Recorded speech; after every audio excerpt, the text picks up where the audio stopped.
A lot has been said about the PS4 Pro ever since it's revealed last month, and now we have some interesting comments from executive producer of Titanfall 2, which is of course just out in a few days, Drew McCoy. Now, of course, one of the big things that has been touted by Sony about the PS4 Pro is the 4K. Now, they've actually said it won't be native, and it's not really surprising given the low specs comparatively of the machine. And he said in a recent interview with Stevivore that, yes, Titanfall 2, which of course is one of the first games to take advantage of the increased power, the PS4 Pro will not be running at native 4K, but it does benefit from a more stable frame rate of 60 FPS. And he said, quote, "It's not native 4K, and I'll be surprised if anyone saw native 4K with AAA level games anytime soon. It just takes so much processing power, it's unbelievable amounts of just GPU grunt to do that." Now, it's important to say that on the console, Titanfall 2 on both Xbox One, PS4 and of course the Pro do have resolution scaling to have the frame rate as close to 60 as they can get it. However, the Pro does give it that more stable frame rate while also maintaining a higher resolution. Now, I've said many times now, this is actually what I want to see the power of the Pro used for. You know, we're not going to get native 4K on most games with the specs of the Pro. It's going to be via tricks like checkerboard rendering and other such things, so I would much rather see a solid 60 frames per second with a higher resolution than what we've seen previously.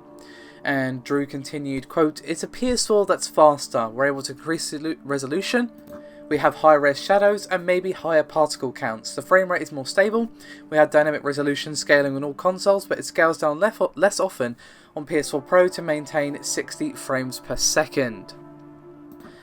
Now, what's also really interesting here is that even though Titanfall 2 will be one of the first games to be taking advantage of the PS4 Pro, apparently Respawn didn't actually know about it long before the official announcement. And he said, quote, "We did not get much of a heads up like most people. So we didn't get a ton of time, like no one even knew about it until, I don't know, but it was late. Since it's just a PS4 but faster, it's really not that hard to say when running on PS4 do this and when running on PS4 Pro do that. Because we also made the PC version, we have some knobs we can tweak.